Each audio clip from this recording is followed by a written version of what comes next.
Hello दोस्तों, 10 minute capsule में आप लोगों का स्वागत है। आज हम पढ़ेंगे ज्योग्राफी 104 लेक्चर, जिसमें यूनिवर्स का पार्ट 4 हम पढ़ेंगे। आज हम पढ़ेंगे फॉर्मेशन ऑफ सोलर सिस्टम, ये चैप्टर का नाम है। हमने इससे पहले यूनिवर्स का फॉर्मेशन देखा, स्टार्स का लाइफ साइकिल देखा। आज हम सोलर सिस्टम देखेंगे। हालांकि ये पिछले लेक्चर से कनेक्टेड है। सोलर सिस्टम में सन है, वो भी एक स्टार है ना, इसीलिए स्टार का लाइफ साइकिल देखा तो उसमें थोड़ा बहुत सोलर सिस्टम का भी लाइफ साइकिल आ जाता है। खैर, अब हम डिटेल में पढ़ते हैं सोलर सिस्टम के बारे में। तो सोलर सिस्टम के बारे में जो हाइपोथेसिस और जो साइंटिफिक वर्क हुआ है, उसमें आते हैं न्यूबुलर हाइपोथेसिस। ये इमैनुअल कांट नाम के साइंटिस्ट ने दी थी, जियोग्राफर ने दी थी। उसके बाद आते हैं पेरी सिमन लैपलेस, जो उनके साथी थे, जो इसको रिफाइन किए। और इन्होंने कहा कि सोलर सिस्टम जो है वो एक क्लाउड ऑफ गैस था, जो कि बहुत तेज़ी से रोटेट कर रहा था। Cloud of gas and dust था। गैस में मतलब हाइड्रोजन ही मेनली गैस था, हाइड्रोजन, हीलियम, और बाकी डस्ट थे, और ये रोटेट कर रहे थे, जिसे एक न्यूबुला बना। जैसे पिछले क्लास में हम लोगों ने पढ़ा था कि नेब्यूला से ही प्रोटो स्टार बनता है, और प्रोटो स्टार से मेन सीक्वेंस स्टार बनता है। मेन सीक्वेंस स्टार, ये पिछले लेक्चर अगर आप लोगों ने नहीं देखा तो इससे पहले वाला वीडियो देख लिए। तो नेबुला से ही स्टार बनता है, इसीलिए ये cloud of gas and dust था जो नेबुला बना, नेबुला, और ये रोटेट कर रहा था तेजी से। एक और थ्योरी है प्लैनेटेसिमल हाइपोथेसिस, जो चैम्बरलिन ने दी है और मोल्टन ने मिलकर दी है। और इनका कहना है कि स्मॉलर बॉडीज पहले फॉर्म हुई थी, जिसको प्लैनेटेसिमल कहते हैं, जिसके नाम पर ये हाइपोथेसिस प्लैनेटेसिमल हाइपोथेसिस बना। तो ये जो प्लैनेटेसिमल छोटे बॉडीज थे, इन्होंने आसपास के डस्ट और गैस को क्रिएट किया, अपने ऊपर कंडेंस कर लिया। इतनी ग्रेविटी थी कि अगल बगल वाले एरिया से जो गैस और डस्ट था उसको अपने ऊपर सम्मिलित कर लिया, कंडेंस कर लिया। तो वो होते होते फिर लार्जर प्लैनेट में बदल गए। ये प्लैनेटेसिमल्स जो छोटे वाले बॉडीज थे, ये प्लैनेट्स में बदल गए। अब हम थोड़ा सा डिटेल्स में देख लेते हैं कि ये एक एक थ्योरी क्या थी। तो नेबुला हाइपोथेसिस, जैसे बताया, नेबुला जो स्टार बनने से पहले होता है, प्रोटो स्टार से पहले, वो गैस और डस्ट का क्लाउड होता है, और वो स्पिन कोलैप्स किया। नेबुलर हाइपोथेसिस में cloud of gas and dust था, नेबुला कोलैप्स किया क्योंकि ग्रेविटी बहुत ज़्यादा थी, स्पिन भी हो रहा था और ग्रेविटी भी बहुत ज़्यादा थी, इसलिए कोलैप्स किया अपने अंदर ही। ऐसे क्लाउड ऑफ गैस डस्ट था, ये कोलैप्स किया, ग्रेविटी बहुत ज़्यादा थी इसीलिए। तो उसके बाद जो है मटेरियल जो था वो एक दूसरे से चिपक गए, कोलेस्ट मटेरियल्स कोलेस्ट, तो एक दूसरे से चिपक गए और सेंटर में बना और सन बना इससे पहले, प्रोटो स्टार या मेन सीक्वेंस स्टार ऑफ सन। उसके बाद जो है रिमेनिंग मटेरियल जो थे वो प्लैनेट बन गए, मून्स और अदर सेलेस्टियल बॉडीज। यहाँ पे एक सन बन गया, इसके आसपास प्लैनेट्स बन गए, और प्लैनेट के आसपास कोई मून बन गया, और अदर बॉडीज जैसे एस्टेरॉइड्स बन गए, क्यूपियर बेल्ट बन गया, ओर्ट क्लाउड बन गया, ये सब बन गया। अब प्लैनेटेसिमल हाइपोथेसिस, पहले न्यूबुलर हाइपोथेसिस ये दिया किसने था? इमैनुअल कांट ने दिया था।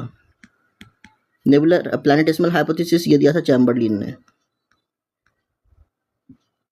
तो प्लैनेटेसिमल हाइपोथेसिस जो है, इसमें प्लैनेट्स जो हैं वो स्मॉलर बॉडीज प्लैनेटेसिमल से बनते हैं, जो कोलाइड करके मर्ज कर गए। और इनिशियल प्लैनेटेसिमल जो है वो डस्ट को एक्वायर करके एक्यूमुलेट होते थे, और सोलर नेबुला के अंदर ही थे। सोलर नेबुला सन का अराउंड पूरा गैस और डस्ट और सन हुआ, इसके अराउंड कहीं आसपास जो गैस और डस्ट था उसी को कलेक्ट करके एक्यूमुलेशन होता था, जिससे प्लैनेटेसिमल जो थे, यहाँ जो पढ़ा था हमने, प्लैनेटेसिमल जो है वो लार्ज प्लैनेट बन गए। नेबुलर हाइपोथेसिस हम लोगों ने देख लिया है, पर इसमें एक पॉइंट और रह गया था कि जब क्लाउड और गैस और डस्ट ये जो है कॉन्ट्रैक्ट की, ग्रेविटी की वजह से जो कोलैप्स हुआ, तो ये फ्लैटेंड भी हो गए थे। ये एक लेयर जैसे, ऐसे लेयर जैसे फ्लैटेंड हो गए, ना कि ये पूरा ऐसा स्फेयर था, स्फेयर नहीं बना, जबकि लेयर जैसे फ्लैटेंड हो गए। इस पॉइंट के लिए इसे फिर से बताया है ताकि ये इस डायग्राम से पता चले ये फ्लैट हो रहा है। Eventually forming the sun and planets, और ये सब नेबुलर हाइपोथेसिस में बताएंगे, कांट और लैपलेस ने दिया। एक है गैसियस हाइपोथेसिस, ये भी कांट का ही है, इसी का नाम है नेबुलर हाइपोथेसिस, का ही नाम है गैसियस हाइपोथेसिस। ये अलग पॉइंट में लिख दिया है ताकि याद रह जाए। Solar system formed by gaseous cloud surrounding the sun. तो सोलर सिस्टम कैसे फॉर्म हुआ? तो गैसियस हाइपोथेसिस।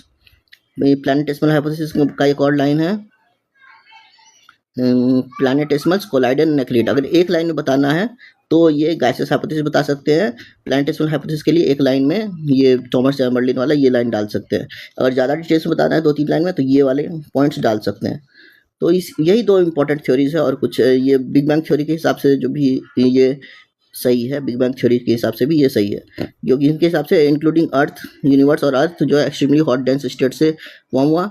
अब ये हॉट है सेंटर, तो और ये ग्रेविटी के कारण चिपक रहा है, पर ये गर्मी के कारण आसपास का क्लाउड है ये ज़्यादा हीट है, और हम जानते हैं जब गैस को हीट करते हैं तो वो एक्सपैंड करेगा।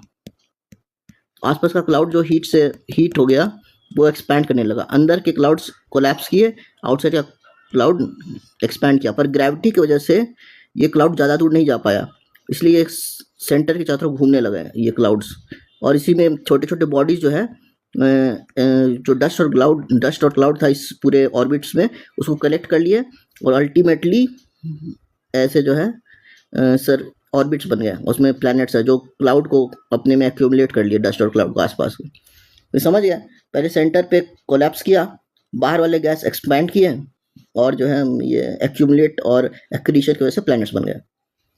अब इसमें एक जायंट इम्पैक्ट हाइपोथेसिस भी है, हालांकि ये पुरानी थ्योरी है, कि मून जो है कोई मार्स साइज ऑब्जेक्ट था जो अर्थ है, और एक मार्स साइज ऑब्जेक्ट है जो इन दोनों का कोलाइड किया और यहाँ से मून छिटक गया, एक पार्ट छिटक गया अर्थ का जो बाद में मून बना। Mars size object collided with early अर्थ और वही मून बन गया। हाँ, moon is found by debris, उसका जो डेब्री निकला छिटक के, वो मून बन गया। अब कोर एक्रेशन मॉडल ये भी है, terrestrial earth form by creation of solid particles in a protoplanetary disc. ये पॉइंट जो है, ये वाला जो थ्योरी पढ़े थे हम लोग, प्लैनेटेसिमल थ्योरी, उसी का ये मॉडल है, उसी को ये बताता है कि अर्थ कैसे बना, एक्यूमुलेटेड सॉलिड पार्टिकल्स। अब एक और चीज है, अब इससे ये निकला है disc instability method. Giant planets में have formed by fragmentation of protoplanetary disc. ये जो डिस्क बन रहा है, पहले डिस्क बना था, स्टार पहले बीच में बना, फिर डिस्क बना। ये जो डिस्क है ये फ्रैगमेंट हो गया, इसके हिसाब से कहें टूट गया और इससे प्लैनेट्स बन गए, बड़े बड़े प्लैनेट्स। तो ये था इसका इनस्टेबिलिटी मेथड, ये भी एक मेथड है। तो यहाँ हम लोग डायग्राम में भी देख लेते हैं ठीक से। ये था, एक मिनट जरा सेंटर पे कर दो, हाँ, ये था क्लाउड, गैस एंड डस्ट। ये है उनका ग्रेविटी में कोलैप्स करना, यह भी ग्रेविटी लग रही है, यहाँ पे भी देख रहे ग्रेविटी लग रही है। तो ये यहाँ पे एक डिस्क बन गया है, यहाँ पे इसके अराउंड जो है एक्रीशन हो रहा है। एक्रीशन, जो छोटे प्लैनेट्स हैं वो गैस और डस्ट को कलेक्ट कर रहे हैं और खाली करते जा रहे हैं अपने ऑर्बिट में, जितने गैस और डस्ट है उसको अपने में कलेक्ट करते जा रहे हैं।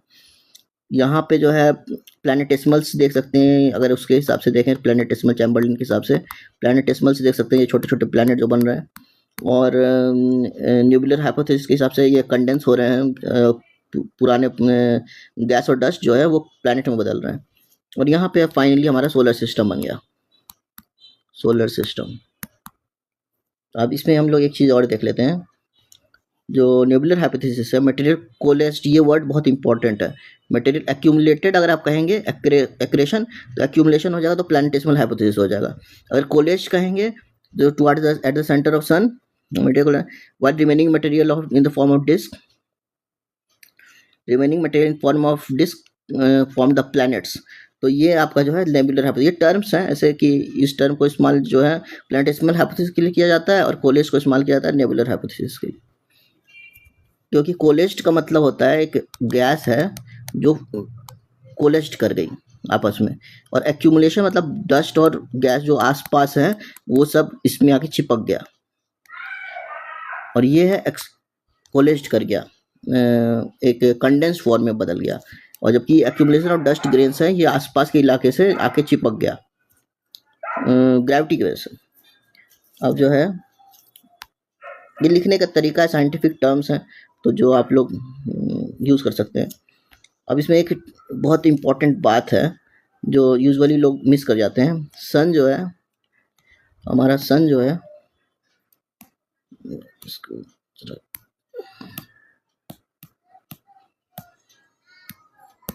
हमारा सन जो है ये 99.86% of total mass of solar system है। मतलब बहुत कम हिस्सा प्लैनेट्स हैं और अर्थ है और एस्टेरॉयड्स हैं और अदर थिंग्स हैं, अदर मैटर। 99.86% सोलर सिस्टम में सन ही है, सन का ही मास है। Remaining mass is planet distributed among planets Jupiter Saturn and bulk of it. Other celestial bodies such as terrestrial planets, dwarf planets, moons, asteroids, comets, very small fraction, बहुत छोटे में बाकी सब चीज़ आ जाती है, इतने। तो ये था सन, ये था उसका स्टार का फॉर्मेशन, और जो है उसके बाद ये ऑर्बिट में कोलेस्ट किया या एक्रेशन हुआ, और एक्रेशन से फिर ऑर्बिट क्लियर हो गए। ऑर्बिट क्लियर होने से ये जो है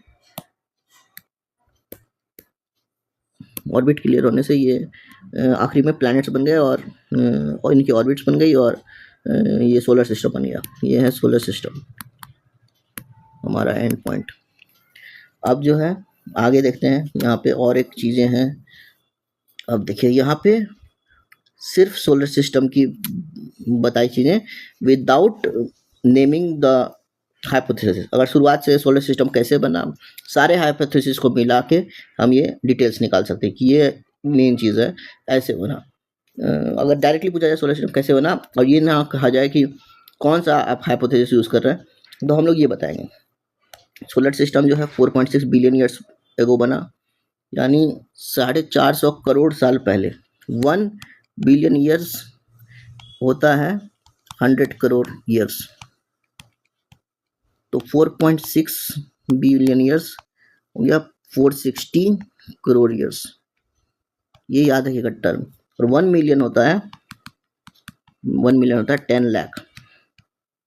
1 बिलियन है, ये बिलियन है, ये 100 करोड़ होता है, ठीक है। तो ये सोलर सिस्टम जो है 4.6 बिलियन ईयर्स एगो बना, gravitational collapse of giant star molecule cloud of dust and gas से ये सोलर सिस्टम बना। ये जो कोलैप्स हुआ इससे सन बना, जैसे हम लोग जानते हैं न्यूबुला से सन बनता है, प्रोटोस्टार और फिर मेन स्टार सेंटर बना, और proto planetary disc of gas और डस्ट उसके आसपास थे। तो ये जो है सन बना, पर इसके आसपास जो है proto planetary disc of gas, तो ये ऐसे था, स्फेरिकल शेप में था। बाद में जाके सन सेंटर पे हो गया और ये डिस्क के शेप में हो गया सारे गैस, क्योंकि ये रोटेट कर रहा था तेजी से। इसके रोटेट करने की वजह से ये जो है सेंटर पे रहा और डिस्क बन गया। अब जो है उसके बाद एक्रेशन हुआ। एक्रेशन हम लोग पढ़ते प्लैनेटेसिमल वाले में था, पर हम लोग यहाँ बताएंगे नहीं, यहाँ हम सिर्फ सोलर सिस्टम की थ्योरी देंगे। Through accretion particles within disc बना, disc collided and clump together, eventually forming planets, moons, asteroids and other celestial bodies. ये तो समझ ही गए, एक साथ चिपकने लगे क्लाउड और डस्ट के मटेरियल और प्लैनेट्स बन गए, और क्योंकि सन बीच में बहुत तेजी से घूम रहा था, बाकी सारे प्लैनेट्स भी घूमने लगे चारों तरफ। तो इनिशियल क्लाउड था, solar system as cloud and dust से बना, triggered by shock wave of supernova. Supernova कोई एक्सप्लोजन हुआ था जिसकी वजह से ये जो है सोलर सिस्टम का क्लाउड डस्ट एंड गैस का जो थोड़ा एरिया में फैल गया था। कोलैप्स एंड रोटेशन, ग्रेविटी के कारण क्लाउड जो है कोलैप्स की अपने आप में ही श्रिंक करने लगा, और जैसे कोई चीज़ और श्रिंक करती है तो स्पीड बढ़ जाता है रोटेशन का, स्पीड बढ़ गया होगा, तो फ्लैटनिंग डिस्क भी और फ्लैट हो गए। सन का फॉर्मेशन, तो क्योंकि सन का फॉर्मेशन फिर हुआ, कोलैप्स के बाद सन का फॉर्मेशन हुआ, कंसंट्रेटेड एट सेंटर, हॉट और dense, initiate to nuclear fusion reactions होता है जिससे सन बनता है। ये प्रोटो स्टार या मेन सीक्वेंस स्टार है, मेन सीक्वेंस स्टार। ये नेबुला था, यहाँ पे प्रोटो स्टार बना, यहाँ पे मेन सीक्वेंस स्टार बन गया।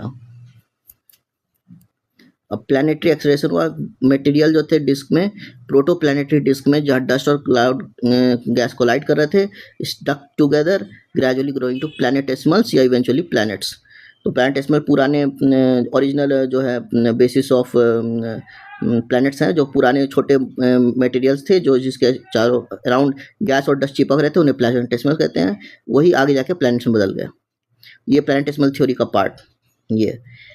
फिर डिफरेंशिएशन, यहाँ पे बाकी सारे प्लैनेट अलग कैसे हुए, तो इनर प्लैनेट्स जो थे मरकरी, वेनस, अर्थ, मार्स, ये प्राइमरीली रॉकी हैं क्योंकि हाई टेम्परेचर है, नियर सन के नज़दीक होने के कारण इनका टेम्परेचर बहुत हाई है। और जो है बाहर वाले planets Jupiter, Saturn, Neptune, Uranus, Neptune जो है वो गैस जायंट्स है, गैस के ही बने हैं पर बहुत बड़े हैं और अभी तक वो जो है फॉर्मेशन में ही है। एबंडेंट आइस और गैस है उसमें, तो अभी तक वो ठोस नहीं बना है, बहुत सॉलिड कोर नहीं है और ये आउटर लेयर क्रश नहीं है उसमें, टोटली गैस नहीं है जुपिटर और सैटर्न, तो गैस के बड़े बड़े प्लैनेट्स हैं। तो मे बी फ्यूचर में वो और कोलाइड करेंगे या कोलैप्स करेंगे, वो अपने आप पता चलेगा कि फ्यूचर में कितने टाइम बाद वो लोग कोलैप्स करके एक हार्ड रॉकी मटेरियल बनते हैं या बनते हैं भी या नहीं।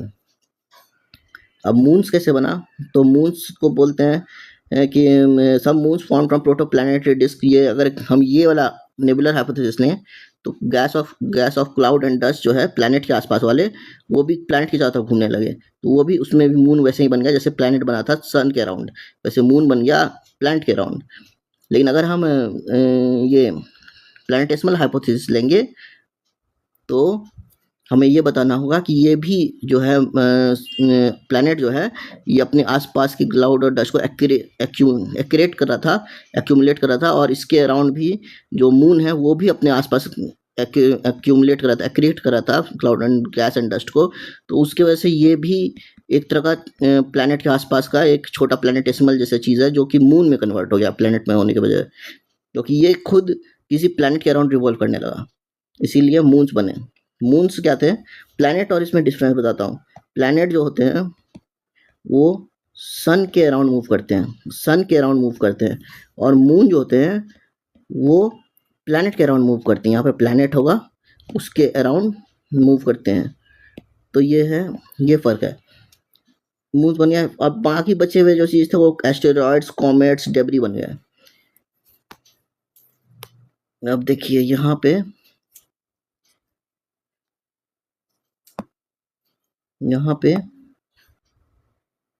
रेड ले लेता हूँ।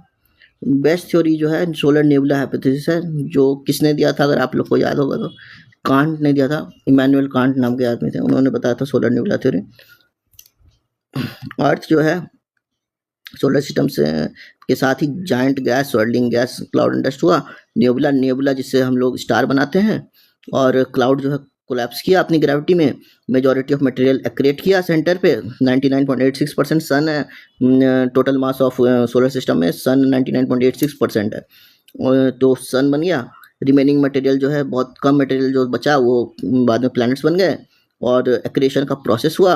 एक्रेशन का प्रोसेस जो है हम लोग उसमें से निकाले हैं प्लैनेटेसिमल थ्योरी से, लेकिन इसमें भी वही होता है, एक्रेट एक्यूमुलेट करता है, तो इसमें हम लोग क्या करते हैं, कोलेस कर जाता है।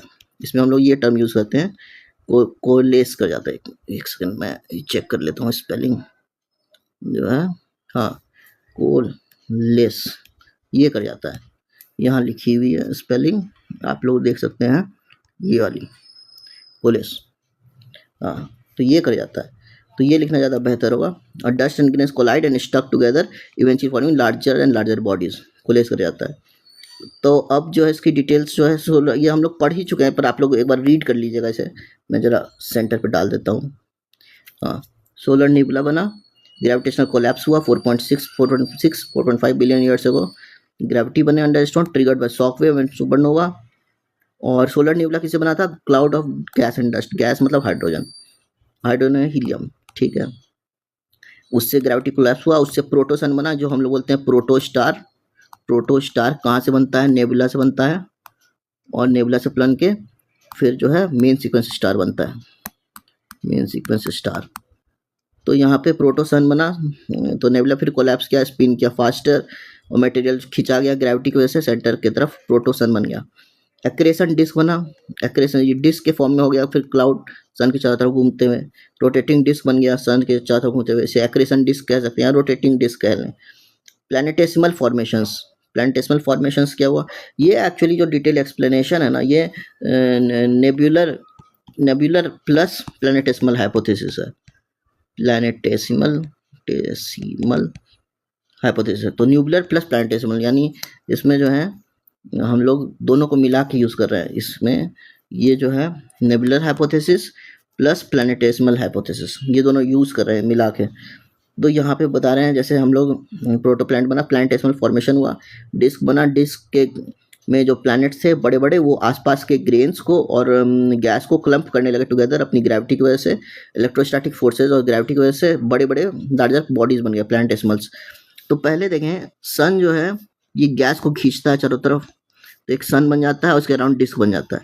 डिस्क में जो पार्टिकल्स घूम रहे हैं, जैसे पार्टिकल जो घूम रहे हैं, वो अपने आसपास की गैस और डस्ट को कलेक्ट कर लेते हैं, तो वो पूरा ऑर्बिट क्लियर हो जाता है और वो लोग सन के चारों तरफ घूमने लगते हैं और ऐसे प्लैनेट्स बन गए। ये सन है और ये प्लैनेट है, ये वाला। तो सन है और ये प्लैनेट बन गया, इसके चारों तरफ घूमने लगे ऐसे ही अपने एरिया के, अपने जो है ऑर्बिट के अराउंड जितने गैस और डस्ट है उसको कलेक्ट करके, तो ये लोग एक्रेट करके एक्यूमुलेट करके मोटे मोटे प्लैनेट्स बन गए। प्लैनेटरी ग्रोथ क्या हुआ, प्लैनेटेसिमल जो है कोलाइड किया, मर्ज किया लार्जर वंस, एक्रेटिंग मोर मटेरियल, और मटेरियल इकट्ठा किए और प्रोटोप्लैनेट्स बन गए।